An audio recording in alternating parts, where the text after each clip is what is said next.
Hi everyone in the Cooper sphere, it's Anthony again. It's been 2 weeks since I've done a DB Cooper comments and question and answer video, so let's jump right into it. But before I wanted to get to any viewer questions or comments, I wanted to point out a couple of videos that I've come across. Ulis has come out with 2 videos recently. He of course is using the particles found on the clip-on tie, which the Cooper suspect is believed to have left behind on the plane, in particular titanium and titanium alloy particles on the tie, as narrowing down the list of suspects to employees at a lab at a company called REM Crew in Pennsylvania, a company that dealt with titanium primarily for the aerospace industry. I'm going to put the links to those videos in the show notes. I encourage anyone interested in the DB Cooper case to watch those videos. I think that it's important for Cooper enthusiasts to be familiar with all the arguments for and against various candidates and theories. If you're new to my channel, I want to remind people that at this point, I don't think that any of the named candidates for being Cooper are correct, because I think it's likely Cooper did not survive the jump from the plane. And if he didn't survive, then none of the named candidates could be him, since they all lived past November 1971. But as I always point out, I'm certainly open to the possibility that I could be wrong, and quite frankly, I would love it if he survived. I think we need to remember that skyjacking a plane for ransom or as a terrorist act and scaring the crew is not a nice thing to do. It's a desperate act of a criminal. DB Cooper really shouldn't be glamorized, but I admit that as an unsolved mystery it is very intriguing. And I think that even when you deal with criminals, sometimes if they get away with their scheme, it can be intriguing and exciting. As far as Vince Peterson being a candidate, I think that it's unlikely for various reasons. Certainly some of the clues on the tie look like it could lead to him, but as I point out in many videos, REM Crew was not the only place that this particular alloy was worked with. And I have pointed out that many people in that facility could come into contact with an alloy and get it on their tie. This was a time when many men wore ties to work, and it's been pointed out that these particles are 1/10 the size of the width of a human hair. At that scale, even metals like this could become airborne for a while.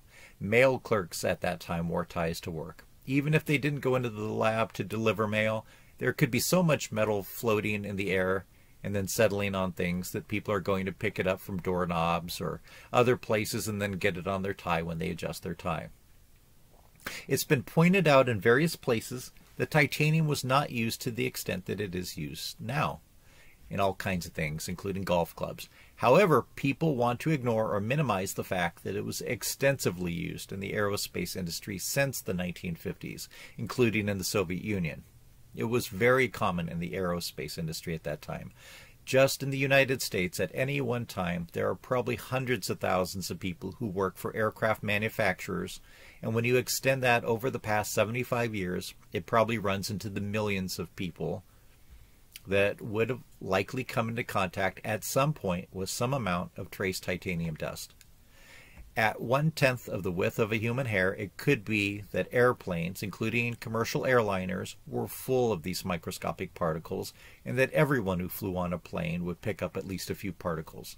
Probably everyone who wore a tie at REM Crew, even if they'd never gone on into the lab, had various titanium alloy particles on their ties and other clothing. So that's not really a smoking gun. Anyway, I think that the research that Eric is doing is very important, even though I don't think that it's likely that Vince Peterson was the culprit. It seems that pictures of him are fairly rare. Some don't really seem to look like him. Others are a better likeness, although there are many suspects who look like the composite drawing. And of course, Peterson's hair is much fuller and parted on the wrong side than Cooper's. I work with a lot of women who change up their hairstyle and often look like different people after a change in their hair. But in my experience, men rarely change where they part their hair. So that's going to be a strong strike against him. And again, he doesn't seem to really fit the profile of a skyjacker. And the problem with profiles is they may be true for most, but they're never true for everybody. It's just like serial killers. Most serial killers are white men in their 20s to 50s, except for when they're not. And then sometimes they're black men or they're white women. In one of the videos, Eric talks about the parachute experience of the so-called copycats. Some of them had parachuting experience, and some of them have never parachuted before their skyjacking.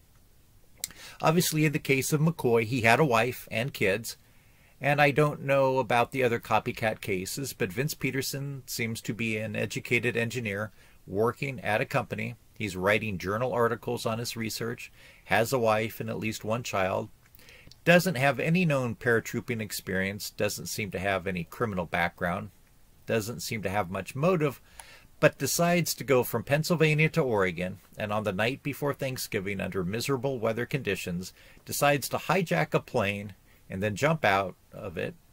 And then, since Peterson continues to live after that point, somehow made it back to Pennsylvania and then just continued on with his normal middle-class engineer life. Just does not seem all that likely to me. Again, I could be wrong on that. Maybe Vince Peterson was D.B. Cooper. But I point out in many of my videos that I think that it's more likely that Cooper was a single individual, perhaps divorced. He told the flight attendant that he had a grudge, but not a grudge against her airline.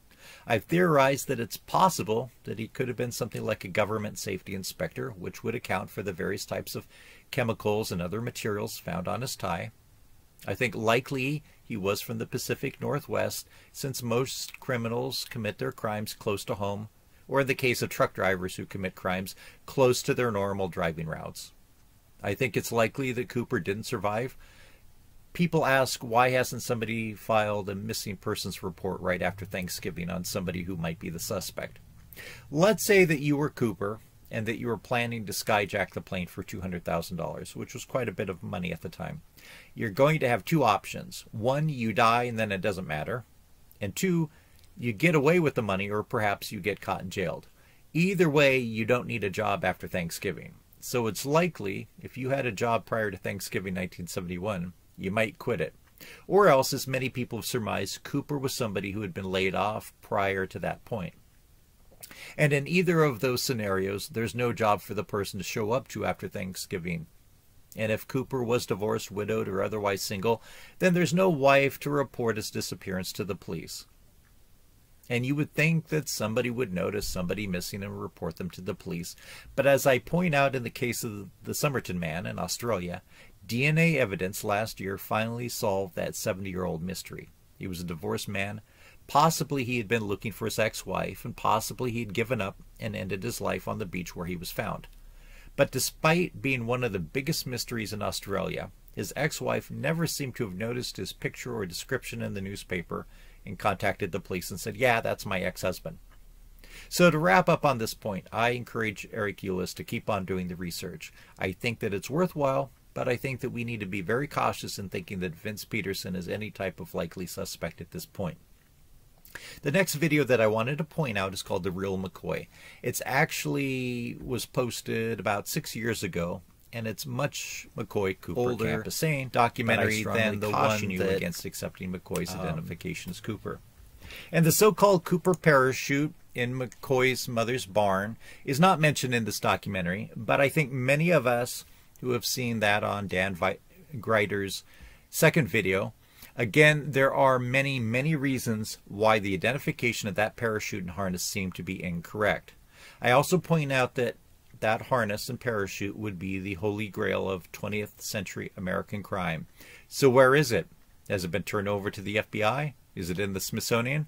No, it seems to have disappeared, and I think that that's because Dan Gryder has realized that it's not the smoking gun that he presented it to be, and he's gone silent on that. So, if you think that that's a smoking gun, you need to ask yourself, where is it now? Okay, let's move on to a couple comments. So here's one from Mark Delgado, but it's one that I get quite often, almost word for word. You will never get to the bottom or the truth. Civilians do not have the background to understand who Cooper was. Okay, so I'm all about trying to use as much logic and reason when we're dealing with this case or anything else in life. So the writer is under the assumption that Cooper had to have been ex-military. I think that that is a likely conclusion, but a lot of people dispute that. Let's look at the known skyjacking that Richard Floyd McCoy did in early 1972. Everybody agrees that he did that one. That's not in dispute. He had a military background. That's not in dispute. He was a skydiver and a helicopter pilot. No one disputes that. As I admit in other videos, I do not have a military background. Does that prevent me from understanding that a man in Utah with 2 kids to support and a wife that he has frequent flights with over financial problems, becomes desperate and decides to hijack a plane, since somebody 5.5 months earlier did the same thing. Why do I need to have a military background to understand what McCoy did? I think that I can completely understand what he did and why he did it without me having a military background. If somebody has a drug problem and walks into a local bank in the town that I live in and tells the cashier that he has a gun in his pocket and demands money, and he's given a bag with some money, and he runs out of the bank, and he hops into a particular car with a particular license plate which is noted, and later gets caught driving the car that matches the description and the plate number, do I have had to have been addicted to drugs in the past, or do I have to have been a bank robber to understand what happened in the scenario? I don't think so. So I don't think that you need to have a military background to give intelligent opinions on certain aspects of this case. I don't think that you have to have been a former policeman to be able to opine on what ended up happening in the Golden State Killer case. Okay, let's move on to the next comment. This one is from Wendy, and I'm showing a screenshot of what she posted, but I'm also going to paste it into a slide so that it's easier to read for my viewers. I'm not going to read what she wrote, but it's in response to a previous video that I made discussing sometimes how hard it is to find missing people, especially bodies out in the woods, but even in areas that are basically desert with very little vegetation. I point out some of the various missing channels on YouTube. These are ones that discuss missing people, often missing hunters, who disappeared under mysterious circumstances or under very mundane circumstances and then were never found. Or sometimes they're found far off from where they were last seen. And I know that some of these channels speculate on Sasquatches and wormholes as explanations for some of the missing bodies, but I think that in most cases, even where bodies should have been able to be found, when there is a large number of searchers, sometimes people literally fall between two logs or in a rock crevice and are just never found, or found decades later. I point out that I think it's likely that Cooper ended up in the Columbia River, but even if he jumped before he got to that point, parts of the area where he was thought to have jumped originally are mountainous and heavily forested, and even though it was searched, as I point out, in many cases bodies are never found, even when it's known where the person was last seen alive in a forested area. So once again, Wendy, thank you very much. I do appreciate all your messages. They're very insightful and informative.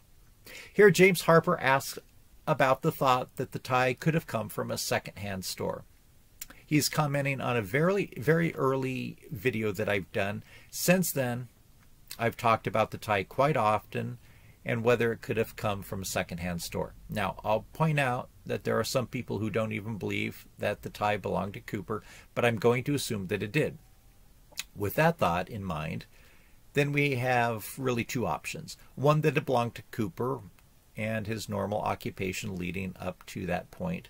Or secondly, it could have come from a secondhand store or garage sale or somebody else, maybe his brother-in-law. I think that it is likely that it was the tie that belonged to whomever Cooper was, and that he probably had picked up the materials during the course of his business or occupation.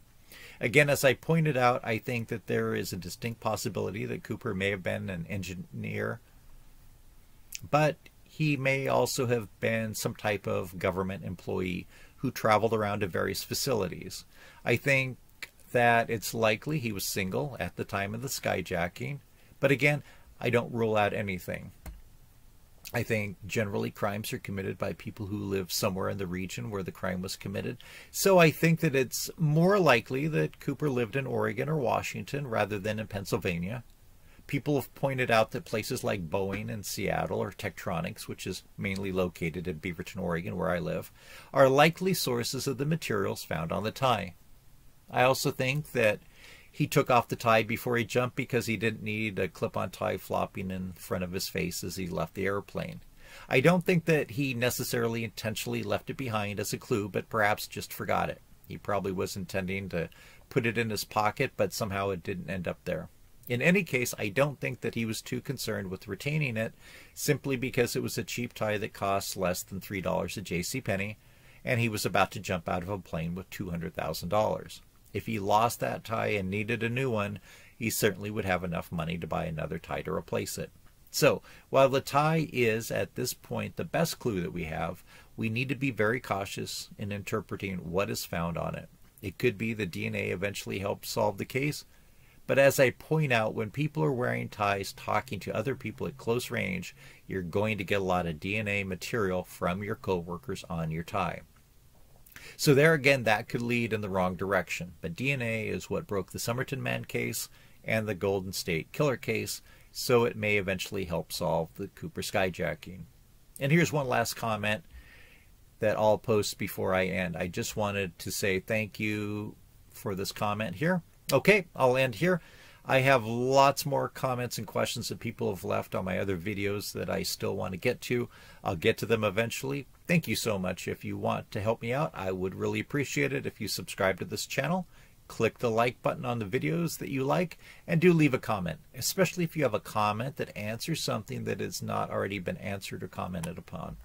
Thanks again for watching.